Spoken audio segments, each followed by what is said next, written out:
أعوذ بالله من الشيطان الرجيم. بسم الله الرحمن الرحيم، والصلاة والسلام على أشرف المرسلين سيدنا محمد وعلى آله وأصحابه أجمعين. اللهم لا علم لنا إلا ما علمتنا إنك أنت العليم الحكيم، ولا حول ولا قوة إلا بالله العلي العظيم. اللهم صل على سيدنا محمد صلاة تخرجنا بها من ظلمات الوهم وتكرمنا بها بنور الفهم وتوضح بها عنا ما أشكل حتى يفهم، فإنك تعلم ولا نعلم وأنت علام الغيوب. اللهم صل على سيدنا محمد الفاتح لما أغلق والخاتم لما سبق، ناصر الحق بالحق والهادي إلى صراطك المستقيم، وعلى آله حق قدره ومقداره العظيم. أما بعد، أحييكم بتحية الإسلام. السلام عليكم ورحمة الله وبركاته. لازلنا مع درس المنطق مع كتاب السلم المنورق للإمام الأخضري بشرح الشيخ حسن القويسني شيخ الجامع الأزهري رحمه الله تبارك وتعالى. ووصلنا إلى قوله: أقسامها ثلاثة فلتعلم، مانع جمع أو خلو أو هما، وهو الحقيقي الأخص فاعلم. وصلنا إلى أقسام الشرطية المنفصلة: مانعة جمع ومانعة خلو ومانعة جمع وخلو. نعم، نقرأ الأبيات ثم بعد ذلك نأخذ الجديد. أعوذ بالله من الشيطان الرجيم. بسم الله الرحمن. الحمد لله الذي قد أخرج نتائج الفكر بالحجاب، وحط عنهم من سماء العقل كل حجاب من سحاب الجهل، حتى بدت لهم شموس المعرفة، رأوا مخدراتها منكشفا.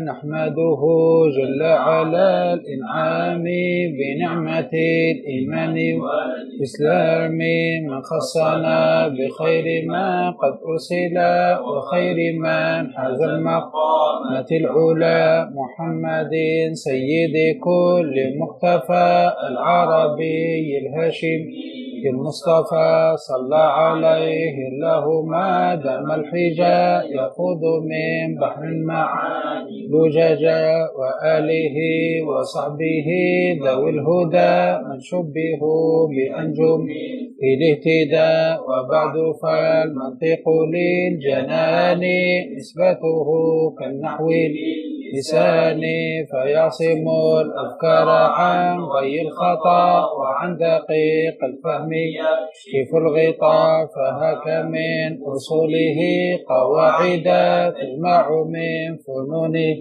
فوائد، سميته بالسلم المنورق، يرقى به سماء علم المنطق. والله أرجو أن يكون خالصا لوجهه الكريم ليس خالصا، وأن يكون نافعا للمبتدئ به إلى المطولات يهتدي. والخلف في جواز الاشتغال به على ثلاثة أقوال: فمن الصلاة والنواوي حرما، وقال قوم ينبغي أن يعلم. والقولة المشهورة الصحيحة كمل القريحة، ممارس السنة والكتاب ليهتدي به إلى الصواب.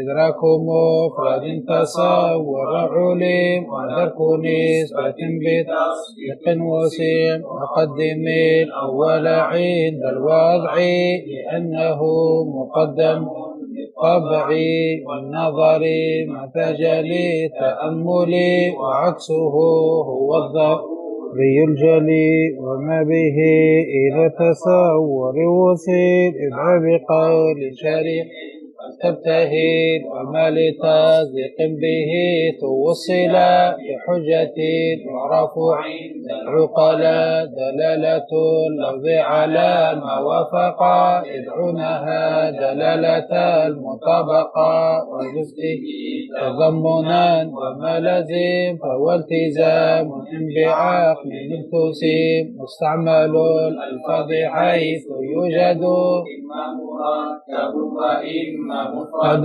فأول ما دل جزءه على جزء معناه بعكس ما تلا وهو على قسمين أعد مفردا كلي أو حيث وجد فمفهم اشتراك الكلي كأسد وعكسه الجزئي وأولا للذات إن فيها اندرج فصده أو لعارض إذا خرج والكليات 5 دون انتقاش جنس وخاص عرض عن وخاص وأول 3 بلا شطط جنس قريب أو بعيد أو وسط ونسبة الألفاظ للمعاني 5 أقسام بلا نقصان تواطؤ تشاكك تخالف والاشتراك عكسه ترادف واللفظ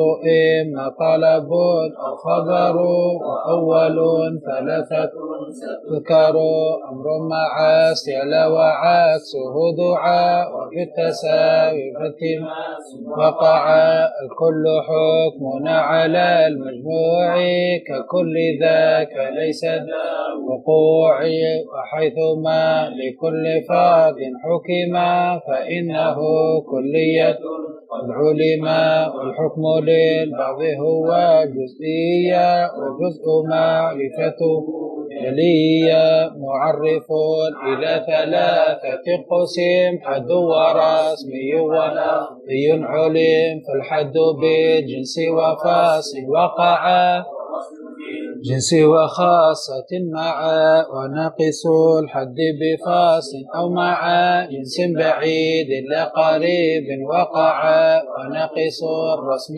بخاصة فقط أو مع جنس أبعد ارتبط وما بلفظي لديهم شهر تبديل لفظ برديف أشهر وشرط كون أن طاردا منعكسا وظاهرا لا أبعدا ولا مساويا ولا تجوزا بلا قرينة بها محرزا ولا بما يدرى بمحدود ولا مشترك من القرينة خلا وعندهم من جملة المردود أن تدخل الأحكام في الحدود ولا يجوز في الحدود ذكر أو جائز في الرسم فرواه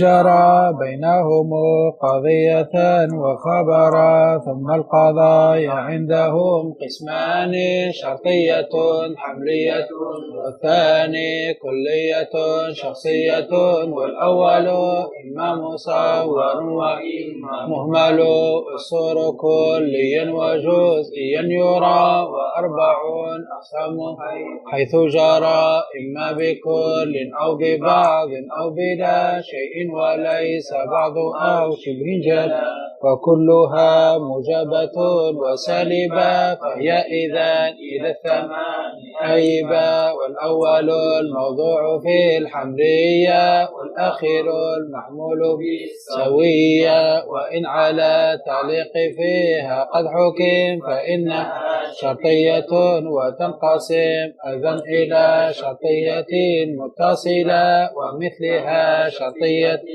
فاصلة جزءهما مقدم وتالي أما بيان ذات الاتصال ما أوجب تلازم الجزئين وذات الانفصال دونين ما أوجب تنافرا بينهما أقسامها 3 تعلم أو خلو أو هما وهو الحقيقي لا خاص فاعلما.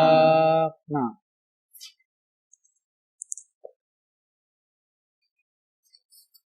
أعوذ بالله من الشيطان الرجيم. بسم الله الرحمن الرحيم. قال المصنف رحمه الله تعالى ونفعنا بعلومه وبعلوم مشايخنا في الدارين. واضح يا جماعة؟ هذا هو.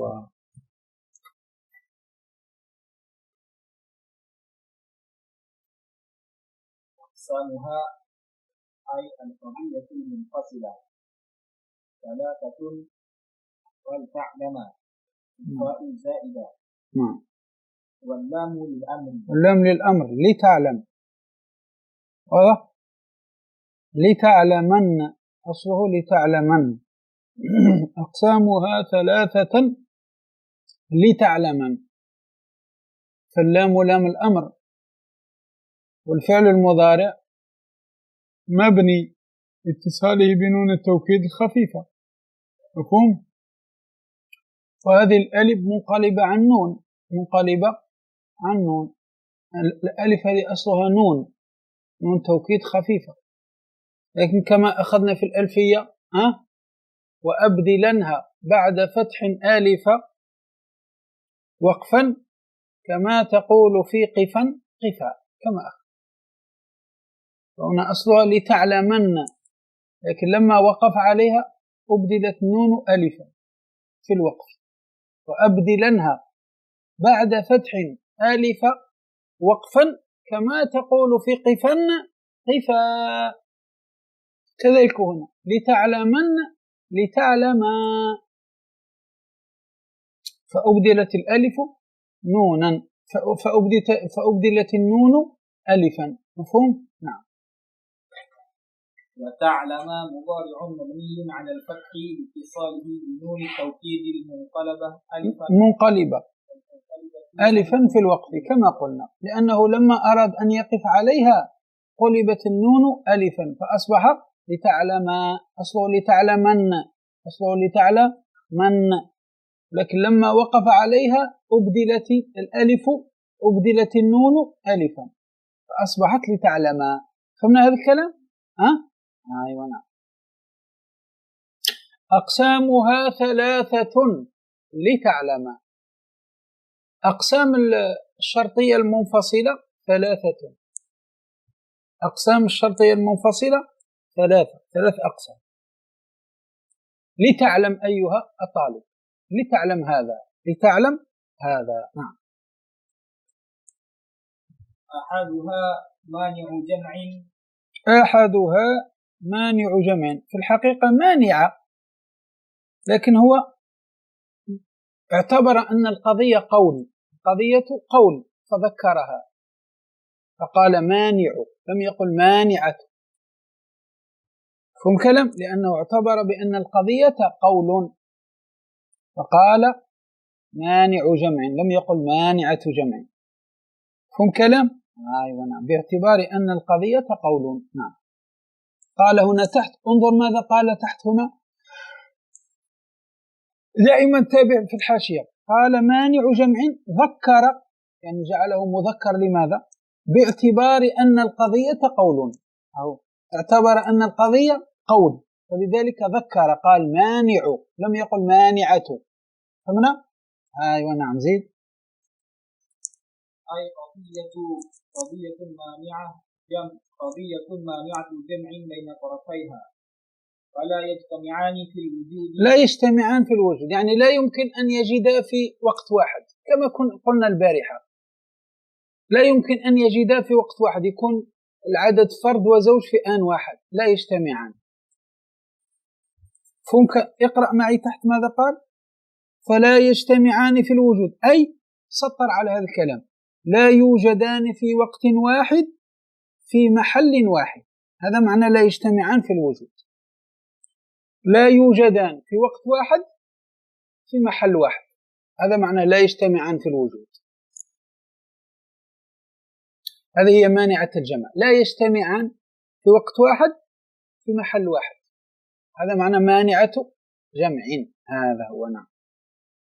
فلا يجتمعان في الوجود ويمكن ارتفاعهما. يمكن ارتفاعهما، يمكن أن يرتفع الاثنين ويحل محلهما شيء آخر. مفهوم؟ مفهوم؟ اقرأ معي تحت ماذا قال؟ ويمكن ارتفاعهما. قيد بذلك لأجل أن تتقابل الأقسام، وإن كان مانع الجمع أعم من الحقيقي، والحقيقي أخص كما يأتي، والأعم يجب أن يكون شاملا للأخص. واضح؟ لأن مانعة الجمع أعم من الحقيقية وهي مانعة جمع وخلو. واضح؟ أعم. والحقيقي أخص، أما مانعة الجمع والخلو أخص. والأعم يجب أن يكون شاملا للأخص، من المفروض الأعم يكون شامل للأخص. والحاصل أنه في مقام تعريف كل من الأقسام يجب أن يعمم في كل من القسمين الأولين حتى يكون كل منهما شاملا للحقيقي الأخص. وفي مقام تقابل الأقسام يجب أن يخص كل قسم بما ينفرد به عن الحقيقي لتصح المقابلة. نعم، زيد. وتتركب من الشيء والأخص من نقيضه. هذا هو جمع. هذه مانعة الجمع، يعني قضية مانعة جمع بين طرفيها، يعني المقدم والتالي لا يمكن أن يجتمعا في وقت واحد وفي محل واحد. هذا معنى مانعة الجمع. لا يمكن أن يجتمعا في وقت واحد وفي محل واحد، فهذه مانعة الجمع. لكن يمكن أن يرتفع الاثنين، يرتفع المقدم والتالي، الاثنين يرتفعوا ويأتي محلهم شيء آخر. نعطي مثال لكي يتضح لك هذا الشيء إما أبيض وإما أسود.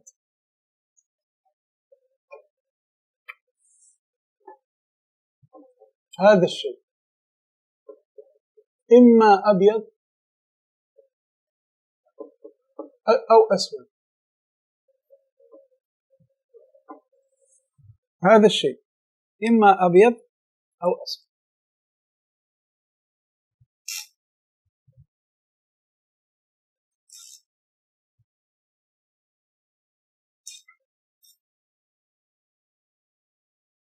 ها؟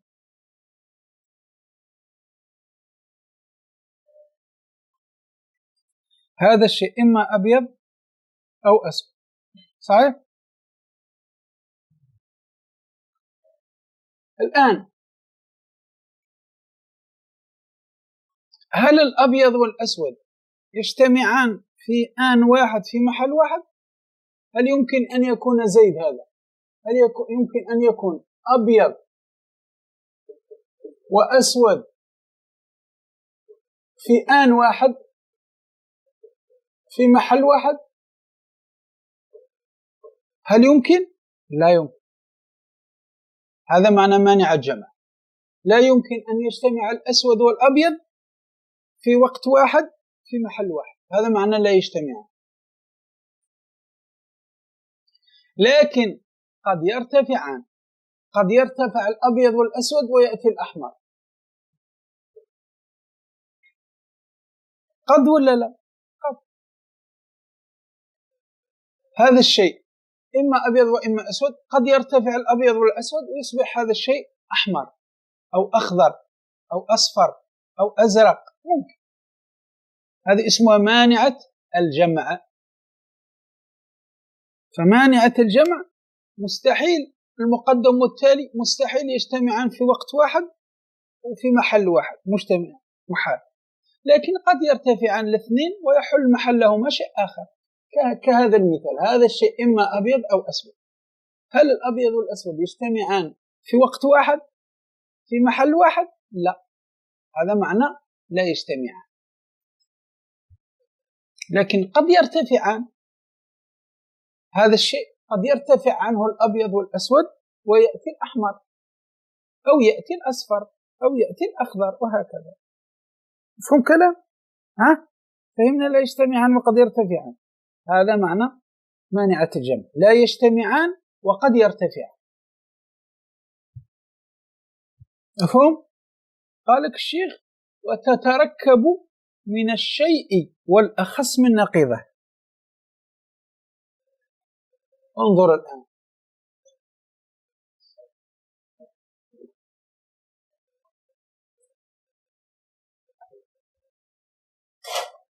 ماذا قال لك الشيخ؟ تتركب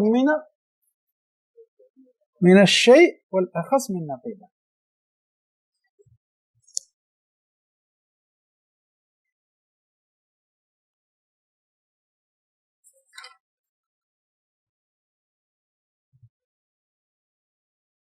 إذا قلت هكذا هذا الشيء إما أسود، ما هو النقيض الأسود؟ ها؟ نقيض الأسود لا أسود.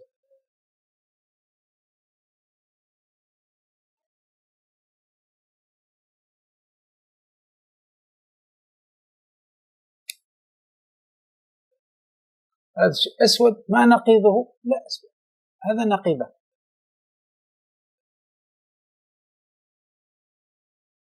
لا أسود ماذا يدخل فيه؟ أبيض، أحمر، أخضر، أصفر، أزرق إلى آخره. لو نظرنا من هذا الشيء عام ولا ليس عام؟ عام. ما هو الأخص؟ أبيض. الأبيض هو الأخص. الأبيض أخص من نقيضه، لأن النقيض فيه عموم، فيه عام، لأن لا أسود يدخل فيه الأبيض والأحمر والأزرق والأخضر والأصفر وهكذا. لكن لو قلت أبيض هذا أخص من النقيض، أخص لأنه يصدق على واحد فقط، على لون واحد فقط. فالآن مانعة الجمع تتركب من الشيء والأخص من نقيضه، ليس نقيضه، لا، أخص من نقيضه. فهنا الأخص من النقيض هو أبيض. الأخص من النقيض هو أبيض. أو تقول ماذا؟ أحمر مثلا، أو تقول أصفر، أو تقول أخضر، أو تقول أزرق، هكذا. هذا كله أخص من النقيض. فهنا ليس الأبيض فقط، قد تغير الأبيض تقول أحمر، صحيح؟ ولا تقول أصفر، ولا تقول أخضر، ولا تقول أزرق، كل هذا أخص من النقيض. فهمنا؟ أنتم معي؟ هذا. الآن مانعة الجمع تتركب من الشيء والأخص من نقيضه. أنت دائما تكتب الشيء وتكتب نقيضه، بعد ذلك تخرج الأعم من النقيض أو الأخص من النقيض. ها؟ فالآن الشيء هو أسود، نقيضه لا أسود. لا أسود هذا عام يدخل فيه ألوان كثيرة، لكن أنا أريد أخص من النقيض، أخص أبيض. فمانعة الجمع تتركب من الشيء والأخص من نقيضه، كالأسود والأبيض. فتقول هذا الشيء إما أسود أو أبيض، فهذا الأسود والأبيض محال يجتمعان في وقت واحد في محل واحد. مستحيل زيد يكون أبيض وأسود في وقت واحد وفي محل واحد، مستحيل. إما أبيض إما أسود، لكن هذا الأبيض والأسود قد يرتفع عن الاثنين ويصبح زيد أحمر، صحيح ولا؟ قد يصبح أحمر أو أصفر أو أخضر. مفهوم؟ هذه هي مانعة الجمع. اقرأ لنا. وتتركب من الشيء والأخص من نقيضه. وتتركب من الشيء والأخص من نقيضه، ليس نقيضه، أخص من نقيضه. فهمت يا عبد الله؟ نعم. كقولنا هذا الشيء إما أسود أو أبيض. نعم. فالسواد والبياض لا يجتمعان في المحل الواحد، ويمكن ارتفاعهما كأن يكون أحمر مثلا. نعم. نعم، ها هو، انظر ماذا قال.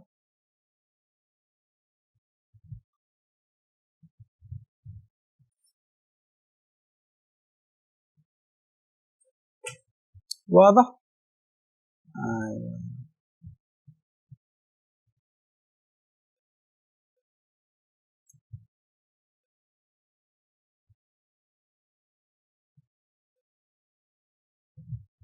قال تحت وتتركب من الشيء والأخص من نقيضه، تحت قال إلى آخره. بيان ذلك في المثال الذي ذكره أن نقيض أسود لا أسود، أهو نقيض أسود لا أسود، ولا أسود أعم من أبيض، لأنه يدخل تحته ألوان كثيرة. لا أسود أعم من أبيض، نعم، لأنه شامل له ولغيره، شامل للأبيض ولغيره من الألوان، صحيح؟ نعم. فهو أي الأبيض أخص منه أي من الأسود، وفرد من أفراده، أهو واضح؟ فهو أخص منه وفرد من أفراده. فهم كلام؟ هذا هو الكلام. فهو أي الأبيض أخص من الأسود، أخص من الأسود وفرد من أفراده، لأن لا أسود هذا يدخل تحته ماذا؟ الأبيض وغيره من الألوان، نعم، وفرد من أفراده. وكذلك نقيض أبيض وهو لا أبيض أعم من أسود، فكل منهما أخص من نقيض الآخر. هذا واضح جماعة؟ هذا هو، نعم. مفهوم كلام؟ فالآن مانعة الجمع هي التي تتركب من الشيء والأخص من نقيضه، والأخص من نقيضه، نعم، كقولنا هذا الشيء إما أسود أو أبيض، هذا الشيء إما أسود أو أبيض، صحيح؟ فالسواد والبياض لا يجتمعان في المحل الواحد، مستحيل يجتمعوا في محل واحد في وقت واحد، فهم؟ لكن يمكن ارتفاعهما بأن يكون هذا الشيء أحمر أو أخضر أو أصفر أو أزرق، ممكن، صحيح؟ هذا معنى مانعة الجمع، لا يجتمعان وقد يرتفعان، لا يجتمعان وقد يرتفع، نعم. زيد. أو بمعنى الواو، نعم، أو بمعنى الواو، أيوة، نعم. أي والثاني مانع خلو، مانع خلو كذلك، باعتبار أن القضية قول، فقال مانع خلو، لو لم يقل مانعة قال مانع خلو، نعم. أي قضية مانعة خلو عن طرفيها، نعم. قال تحت، اقرأ معي تحت ماذا قال؟ قال مانع خلو، قال أي لا تخلو عن أحد الطرفين، واضح؟ لازم لا تخلو عن أحد الطرفين، لازم يكون واحد منهما موجود، لازم ضروري لا تخلو عن أحد الطرفين، وهي ما دلت على امتناع الخلو من طرفيها في الكذب فقط، أي النفي، وإن جوزت الاجتماع، نعم، يعني لا يرتفعان وقد يجتمعان، هذا معنى ما يريده. مانعة الخلو هي أن لا تخلو عن أحد الطرفين، يعني يمتنع الخلو من طرفيها، يمتنع. مفهوم كلام؟ يمتنع الخلو من طرفيها، لازم يبقى واحد منهم، لا تخلو منهم الاثنين، لا، لكن قد يجتمعان.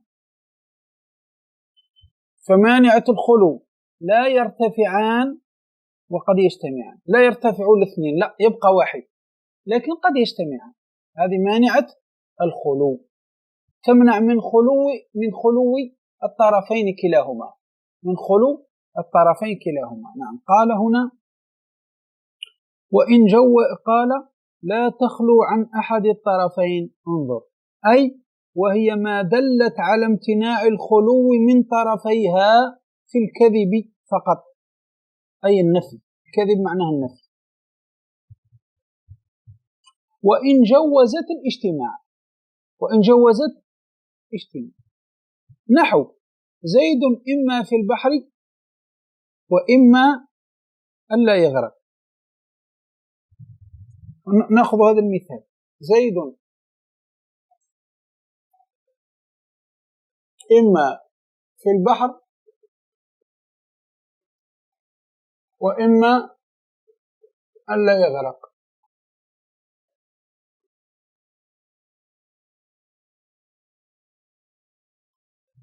زيد إما في البحر وإما أن لا يغرق.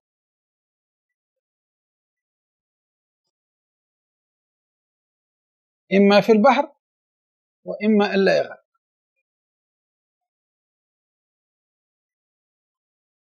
هنا يمكن اجتماعهما ولا لا؟ كيف نجمع بينهما؟ أين يكون زيد؟ زيد يكون في البحر ولا يغرق؟ أين يكون؟ في السفينة. بأن يكون في سفينة، فهو في البحر وغير غارق. بأن يكون في سفينة أو يكون في سباحة، يمكن اجتماع. لكن هل تخلو عن الطرفين؟ لا تخلو. فهو إما أن يكون في البحر وإما أن لا يغرق، لكن لا تخلو من طرفين كلاهما، لا. مفهوم؟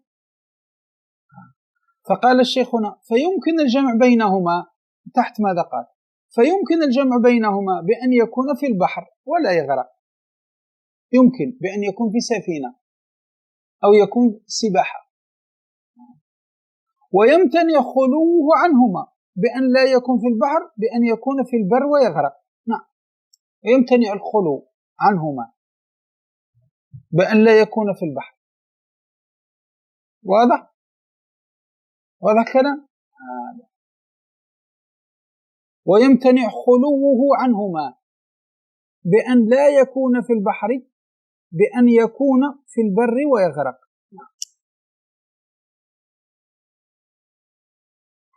يمتنع الخلو، لازم بقاء إحدى طرفيها. واضح؟ اقرأ لنا مثال الشيخ فوق أحسن يعني وأسهل. وتتركب من الشيء والأعم من نقيض. الآن الشيء والأعم من نقيضه. الشيء والأعم من نقيض. الآن عكس ماذا؟ عكس مانعة الجمع.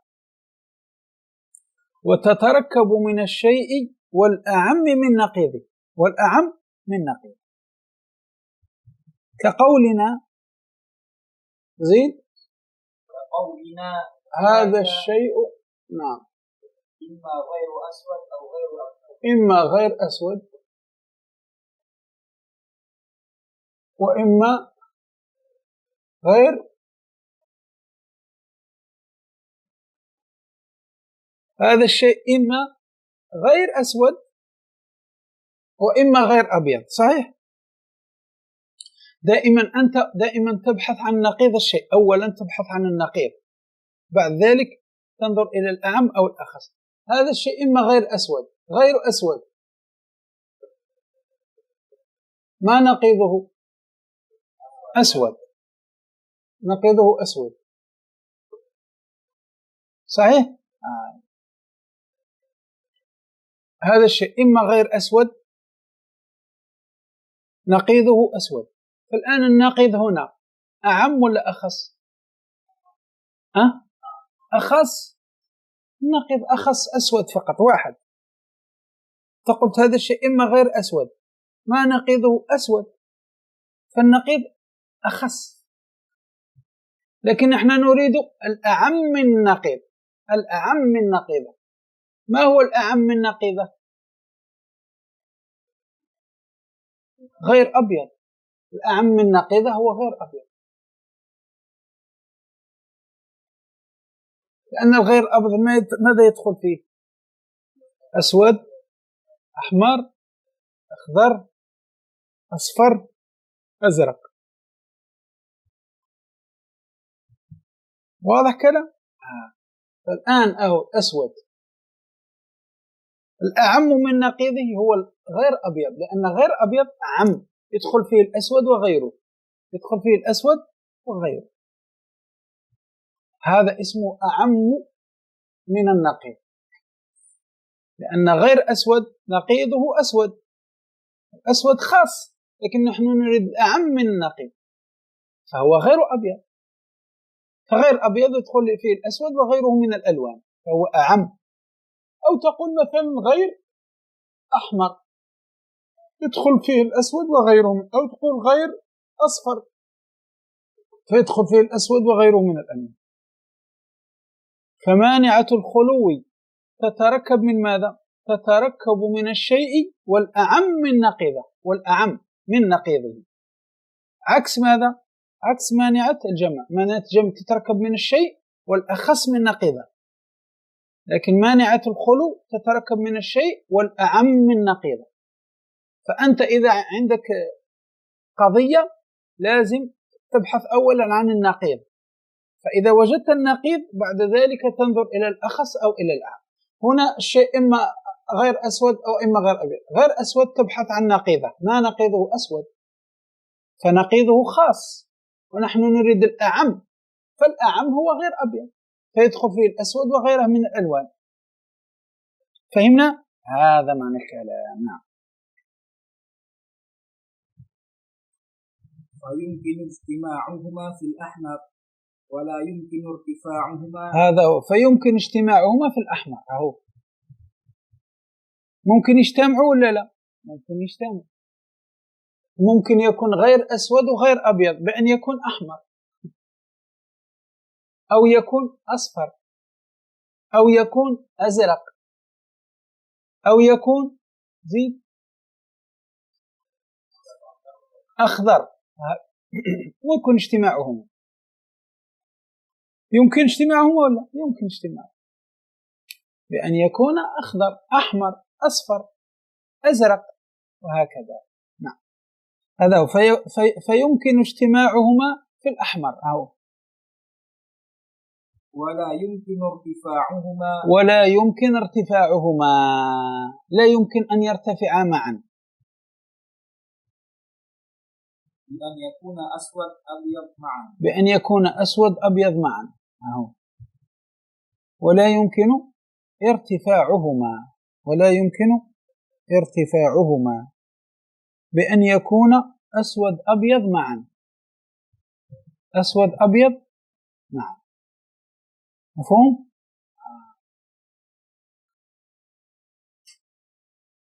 واضح؟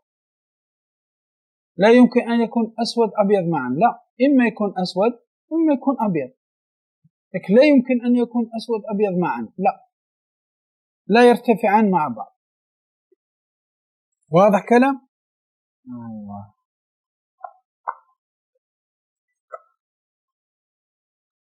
واضح يا جماعة؟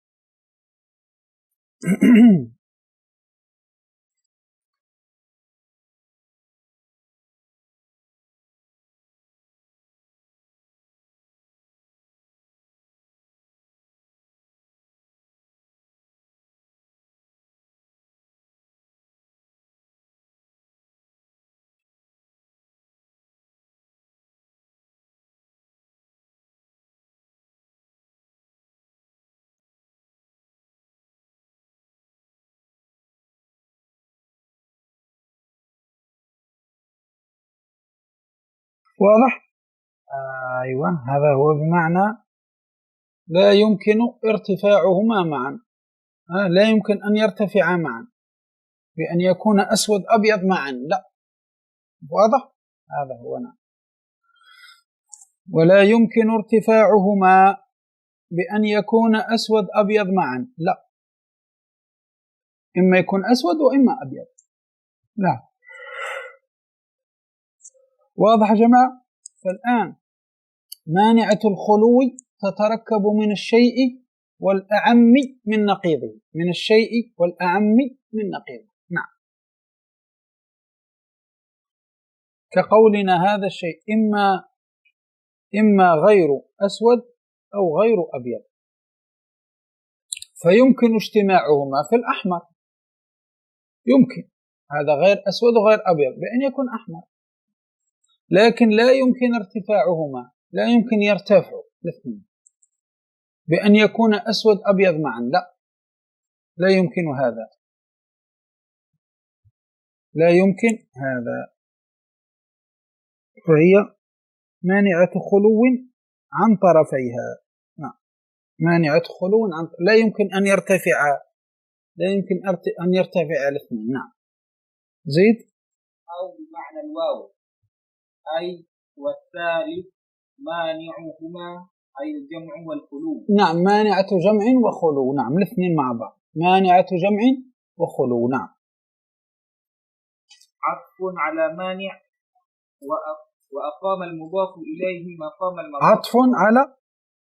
عطف على مانع، مانع جمع أو خلو، ثم قال أو هما معناه الجمع والخلو، عطف على مانع، أو هما هذا عطف على مانع، عطف على مانع. نعم. وأقام المضاف إليه مقام المضاف. نعم، وأقام المضاف إليه مقام المضاف، لأن أصله مانعهما، فمانع مضاف صحيح، هما مضاف إليه، فهو أقام المضاف إليه اللي هو هما مقام المضاف اللي هو مانع. أنا أقصد الكلام هكذا: مانع جمع أو مانع خلو أو مانعهما أو مانعهما، فهو ماذا فعل؟ حذف المضاف اللي هو مانع وأقامهما مضاف إليه مقامة، فأصبح أو هما مانع جمع أو خلو أو هما، هذه هما مضاف إليه، أقامه الشيخ مقام المضاف اللي هو مانع. فمن الكلام الآن هذا هو. أي قضية مانعة جمع وخلو. نعم، قضية مانعة جمع وخلو كلاهما، مانعة جمع وخلو، نعم كلاهما. فلا يمكن اجتماع طرفيها، لا يمكن الاجتماع ولا يمكن الارتفاع، هذا لا يمكن أن يجتمعا ولا يمكن أن يرتفعا، هذه مانعة جمع وخلو، هذا هو. ولا يمكن اجتماع طرفيها ولا يمكن ارتفاع طرفيها. سيعطينا الشيخ مثال. نعم، مثل نعم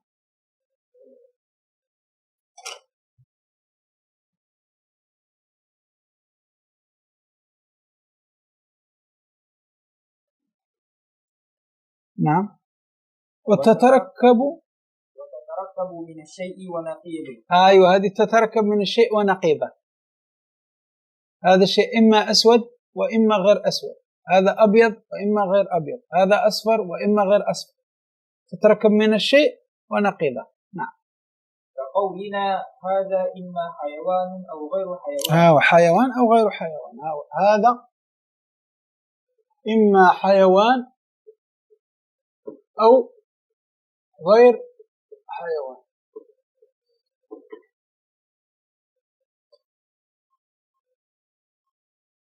هذا إما حيوان أو غير حيوان، واضح؟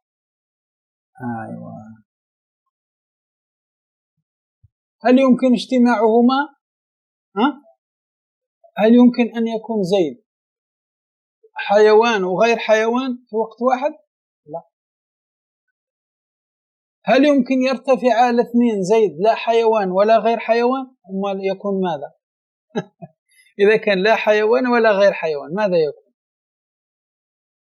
لا، لازم واحد منهم، لازم إما حيوان وإما غير حيوان، بأن يكون إنسان أو يكون حجر أو يكون نبات أو غير ذلك، لكن لا حيوان ولا غير حيوان لا يمكن أن يرتفع الاثنين، لازم يكون يعني إما حيوان وإما غير حيوان، فهذا لا يمكن اجتماعهما ولا يمكن ارتفاعهما، لا يجتمعان ولا يرتفعان،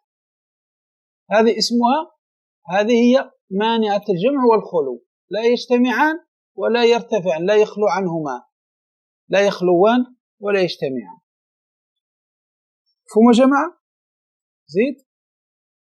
أو من الشيء والمساوي للنقيض. نعم، الشيء والمساوي للنقيض، الشيء والمساوي للنقيض، إما تتركب من الشيء ونقيضه وإما تتركب من الشيء والمساوي لنقيضه. المساوي للنقيض مثل ماذا؟ مثل هكذا، لو قلت هكذا: هذا العدد إما فرد أو زوجة، إما فرد أو غير فرد، عفوا، إما فرد أو غير فرد.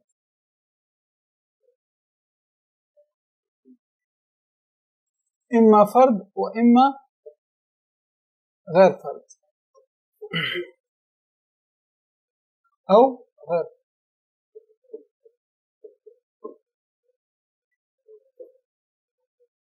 أن فرد ما نقيضه؟ غير فرد. نقيضه غير فرد. ماذا يساوي غير فرد؟ يساوي زوج. هذا غير فرد ماذا يساوي؟ يساوي زوج. فالآن هذا تركب من الشيء والمساوي للنقيض. ها هو النقيض، هذا النقيض، هذا مساوي للنقيض.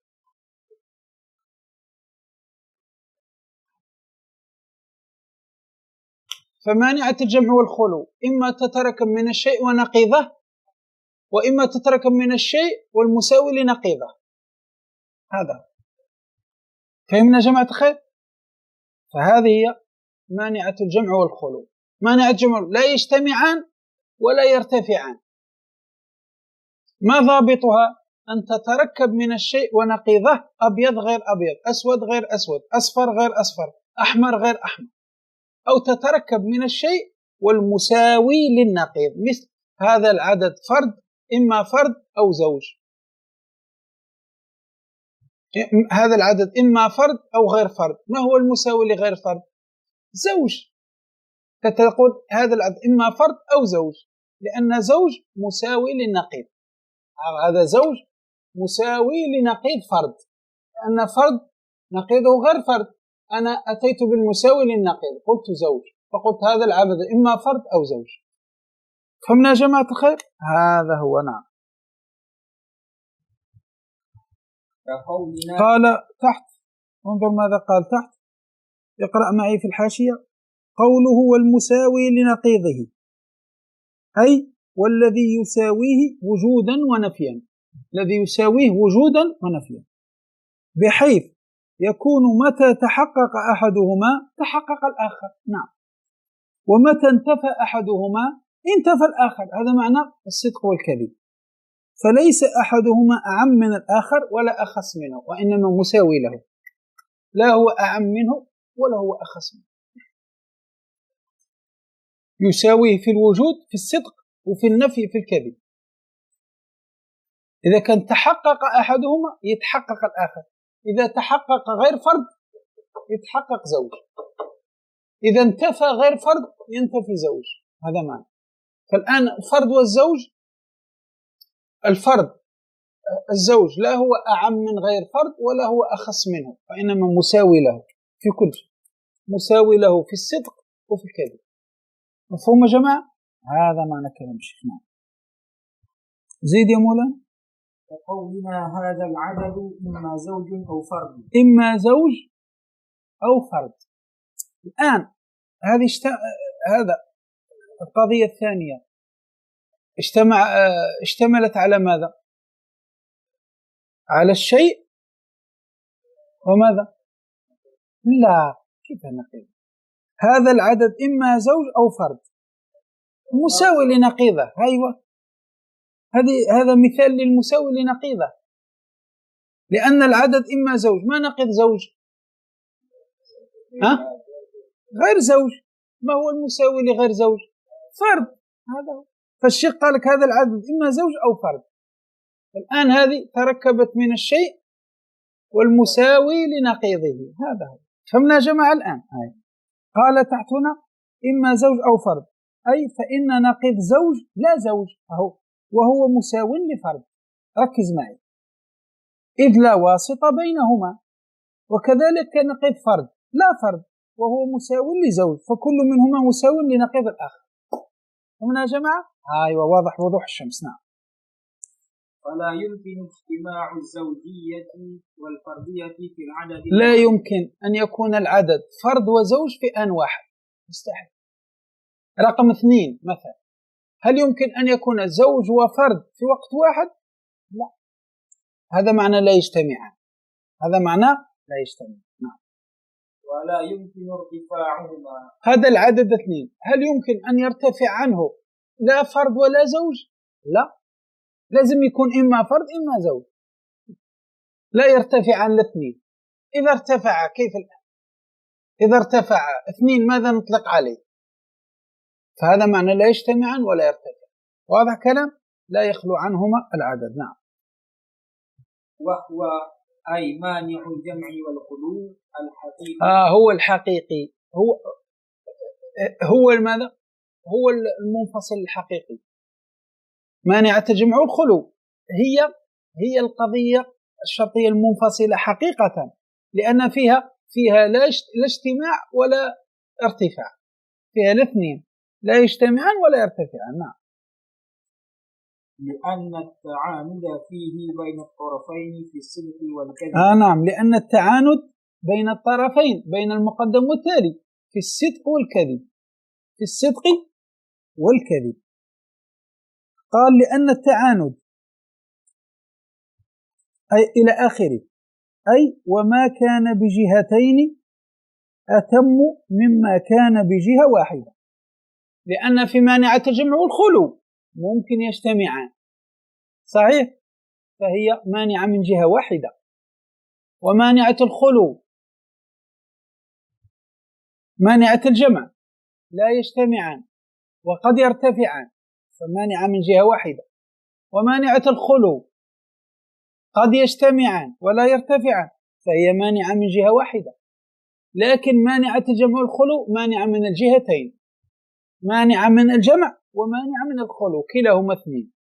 فلذلك قال الشيخ وما كان بجهتين أتم مما كان بجهة واحدة. رأيت؟ فاستحق اسم المنفصل أكثر من غيره. هذا هو الانفصال الحقيقي، لا يجتمعان ولا يرتفع، هو من الجهتين. فإن التعاند في أحدهما أي وهو جهة الصدق فقط في مانعة الجمع، وجهة الكذب في مانعة الخلو. الكذب معناه النفي. وما كان بجهة أضعف مما كان بجهتين فلا يساويه في استحقاق الاسم، بل ذاك أحق منه. الذي يكون التنافر والتعاند من جهة واحدة هذا أقل مما يكون التنافر والتعاند من الجهتين، فالذي فيه التعاند من الجهتين هذا هو الأحق باسم المنفصل، هو الأحق باسم المنفصل الانفصال، أن المقدم والتالي منفصل بعضهما عن الآخر بالجهتين، لا يجتمعان ولا يرتفعان الاثنين، فهذا هو الأحق باسم المنفصلة. أما مانعة الجمع لا، مانعة الجمع قد يرتفعان أو مجتمع في الرفع، وكذلك مانعة الخلو قد يجتمعان أو تصادقا في جزء وتخالفا في جزء آخر، لكن مانعة الجمع والخلو متنافرين في كل في الأجزاء الاثنين، في الاجتماع وفي الارتفاع كلاهما. مفهوم يا جماعة؟ لذلك كانت أحق بالتسمية الانفصال من غيرهما. نعم. لأن التعاند فيه بين الطرفين في الصدق والكذب. واضح؟ أيوة. بخلاف ما قبله فإن العناد في أحدهما فقط، فإن العناد في أحدهما. مانعة الجمع العناد في ماذا؟ في الصدق ولا في الكذب؟ في الصدق. ومانعة الخلو العناد في ماذا؟ في الكذب، في النفي، صحيح؟ أما مانع جمع الخلو فالعناد في الصدق والكذب معا. أيوة نعم. وهو الأخص من الأولين. نعم أخص. ما معنى أخص؟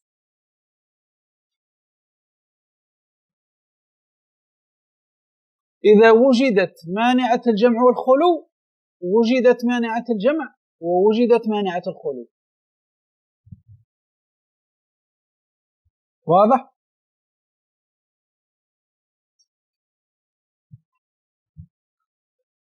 لأن إذا وجدت مانعة الجمع والخلو ووجدت مانعة الجمع، إذا وجدت مانعة الجمع والخلو، وجدت مانعة الخلو، فهي أخص منهما، فهي أخص. واضح؟ أيوة. لكن إذا وجدت مانعة الجمع هل يلزم وجود مانعة الجمع والخلو؟ لا. إذا وجدت مانعة الخلو فقط هل يلزم وجود مانعة الجمع والخلو؟ لا. فمن هذه الناحية هي أخص منهما. كلما وجدت مانعة الجمع والخلو وجدت مانعة الجمع ووجدت مانعة الخلو. صحيح؟ لكن إذا وجدت مانعة الجمع هل يلزم وجود مانعة الجمع والخلو؟ لا. إذا وجدت مانعة الخلو هل يلزم وجود مانعة الجمع والخلو؟ لا. فمن هذه الناحية هي أخص منهما، أخص منهما. نعم، ليست أعم، أخص. نعم. لأن كل ما منع الجمع والخلو، لأن كل ما منع الجمع، لأن كل ما منع الجمع والخلو منع الجمع فقط. هو منع الجمع فقط ومنع الخلو فقط. هو رأيت؟ كل ما منع الجمع والخلو منع الجمع فقط ومنع الخلو فقط. هو هذا هو. نعم، منع الجمع فقط ومنع الخلو فقط. نعم. ويلزم من وجود مانعة الجمع والخلو وجود كل من الآخرين. هذا إذا وجدت مانعة الجمع والخلو يلزم وجود كل من الآخرين، وجود مانعة الجمع ووجود مانعة الخلو. واضح؟ أيوة. ولا يلزم من وجود منع الجمع وحده أو منع الخلو وحده، منعهما معا. نعم، هذا هو. واضح؟ لذلك كانت أخص منهما، كانت أخص منهما.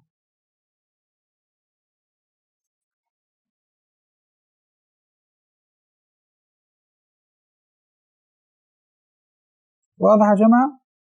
هذا هو الأخص،